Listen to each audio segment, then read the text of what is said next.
반갑습니다.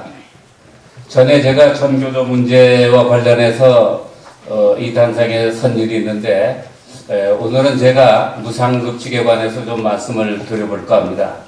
무상급식하면 누구나 다 아는 것 같지만 실제 무상급식의 정체는 뭐며 전면 무상급식과 점진적 무상급식이 무엇이 다른가, 또 왜 이를 우리는 반대해야 하는가, 반대한다라고 한다면 우리가 해야 할 일은 무엇인가.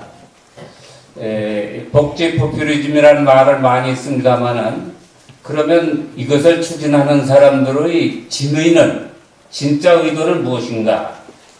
겉으로 나타나는 것은 무상급식이지만은 그 속내의는 전혀 다른 곳에 있다라고 하는 것을 여러분께 보고를 드리면서 여러분과 함께 이 문제를 생각해 보고자 하는 것입니다.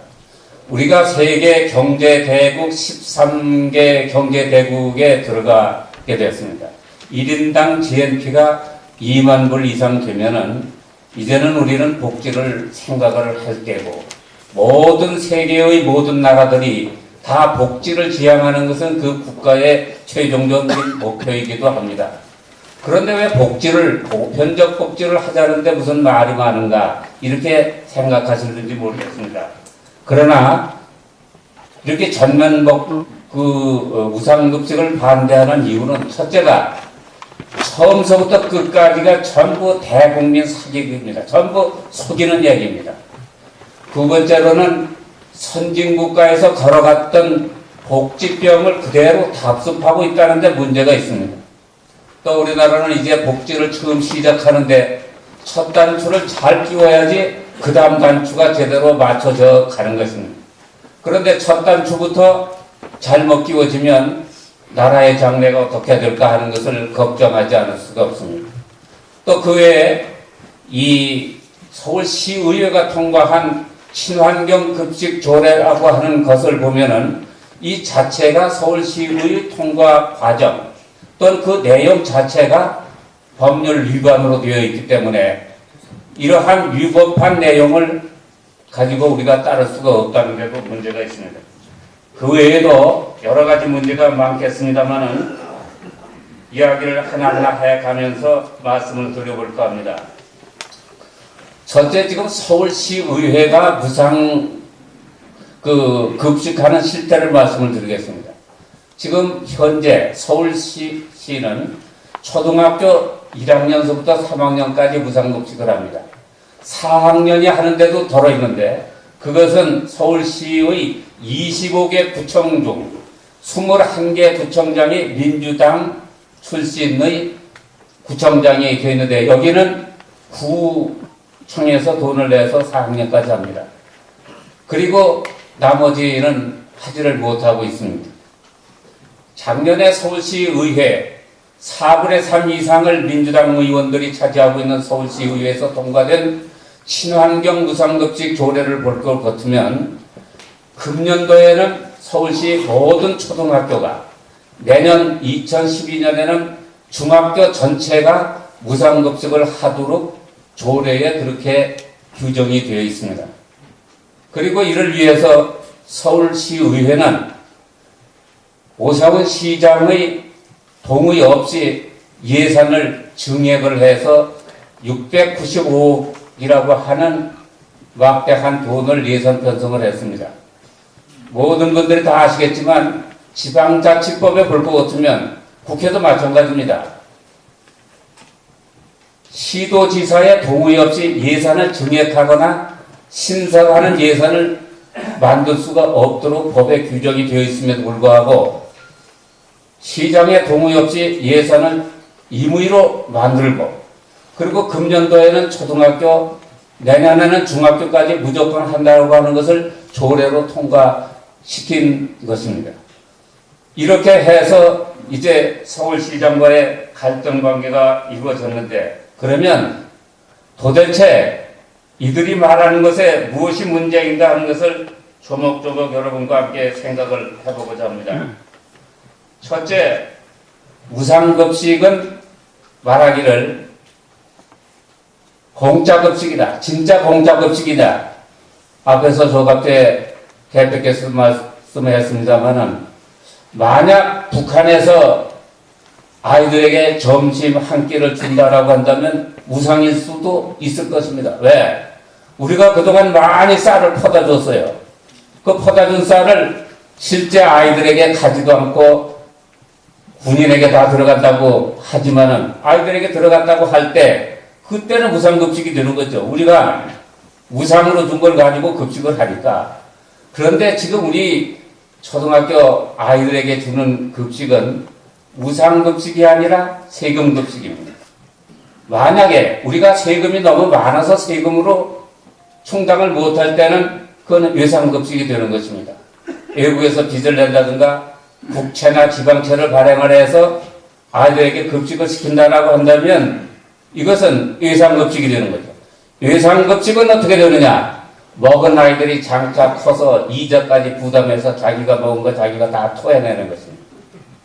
말하자면 이번에 이것이 통과가 돼서 이것이 된다고 할 것 같으면 우리는 우리의 후세들에게 생색만 내도 그 아이들에게 모든 빚을 떠넘기는 결과를 초래할 것입니다.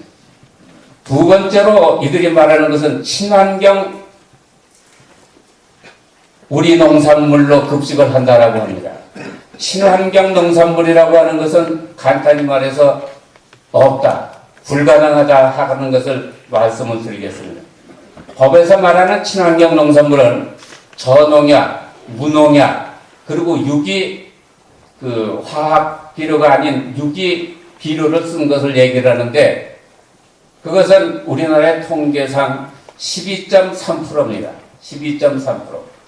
그런데 우리의 식량 자급도는 5%입니다. 여러분 놀라실 겁니다. 우리는 이제 농업국가가 아니라 공업국가입니다. 식량 자급도가 5%인데 거기에 쌀을 더하면 25%가 됩니다. 25%라고 할 때 식량 자급도가 25%라고 하고 그리고 이 친환경 농산물이 12.3%라고 할 때 계산을 해보면 실제로 우리나라에서 나는 친환경 농산물은 3%에 불과한 것입니다. 이 3%에 불과한 친환경 농산물이 과연 아이들의 밥상 위에 올라갈 수가 있겠는가? 그것은 실제적으로 불가능한 것입니다. 그런데다가 한 끼당 2,457원입니다. 2,457원으로서 아이들의 것을 만들 수 있겠는가? 우리나라는 OECD 국가 중에서 농산물 가격 상승률이 두 번째로 높습니다. 그런 현실 속에서 생각을 한다고 같으면 이것은 거의 불가능한 것을 국민들에게 속여서 친환경 우리 농산물이라고 하는 것이 분명한 것입니다. 그 다음에 우리가 지금 선진국이 대부분이 그 급식을 하지를 않습니다. 다만 스웨덴하고 핀란드가 하고 있어요. 일본 같은 경우는 2%도 안 됩니다.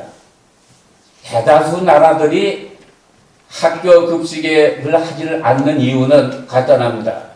우리가 옛날 저택인권에서 살던 때는 정말 주는 대로 그것도 없어서 못 먹는 형편이었지만 이제 2만 불, 3만 불이 들 것 같으면 급식은 자기가 선택하는 것입니다.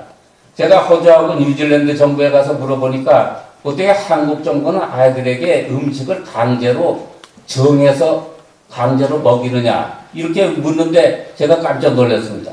제 아이들은 소화 비만, 소화 당뇨, 아토피 등등 아이들마다 체질이 다 다르고 기호가 다 다르고 취향이 다 다른데 어떻게 학교에서 똑같은 음식을 모든 아이들에게 먹일 수 있겠습니까? 우리 헌법에 직업 선택의 자유, 거주 이전의 자유가 있듯이 우리가 아이들이 먹는 것도 급식 선택의 자유가 보장이 되어야 된다. 이것은 우리 헌법이 규정한 행복 추구권의 하나라고 이야기할 수 있겠습니다.